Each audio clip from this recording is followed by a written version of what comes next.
Cave കാണാനായി വന്ന നമ്മൾ വലിയൊരു വെള്ളച്ചാട്ടത്തിലേക്കാണ് കേട്ടോ വന്നു പെട്ടത്. ഈ വെള്ളച്ചാട്ടം മുറിച്ച് കിടക്കുക എന്നുള്ളത് വലിയ ദുഷ്കരമായൊരു പണി തന്നെയാണ്. കാരണം ഒരു ചെറിയ പഴയ കമ്പ് വെച്ച് കെട്ടിയിട്ട് ഇത് പ്ലാസ്റ്റിക് കെയർ വെച്ച് കെട്ടി വെച്ചേക്കാണ്. അതൊക്കെ കുശിത്തിരിക്കുകയാണ്.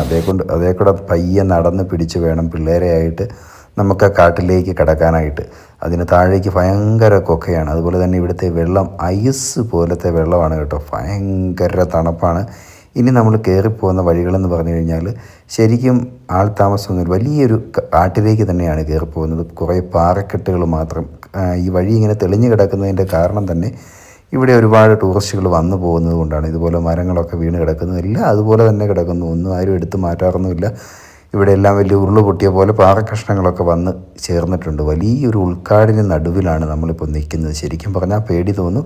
പിന്നെ അറിയുന്ന ഒരാൾ കൂടെ ഉള്ളത് കൊണ്ടും ആ ഒരു ധൈര്യത്തിൽ ആണ് നമ്മൾ പോകുന്നത്. കാരണം ഇവിടെ നമ്മുടെ കൂടെ വന്ന ഡ്രൈവറിന് നല്ലപോലെ വഴി പരിചയമുണ്ട്. അതുപോലെ തന്നെ സ്ഥിരമായി വരുന്നതും ആയതുകൊണ്ടാണ് നമ്മൾ ധൈര്യമായിട്ട് പോരുന്നത്.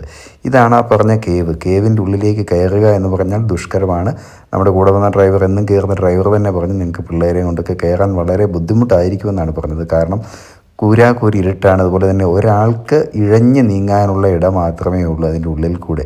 അത്രയ്ക്കും ദുഷ്കരമാണ് ഇതിൻ്റെ ഉള്ളിൽ. ഇവിടെ ഈ കാണുന്ന പോലെയല്ല, അങ്ങോട്ട് കയറിക്കഴിഞ്ഞാൽ വളരെ ദുഷ്കരമാണ്. ഒരാൾക്ക് കഷ്ടി ഇഴഞ്ഞ് നീങ്ങാനുള്ള വലിപ്പമേ ഉള്ളൂ. അപ്പോൾ അടുത്ത പാർട്ടിൽ വീണ്ടും കാണാം. Bye bye.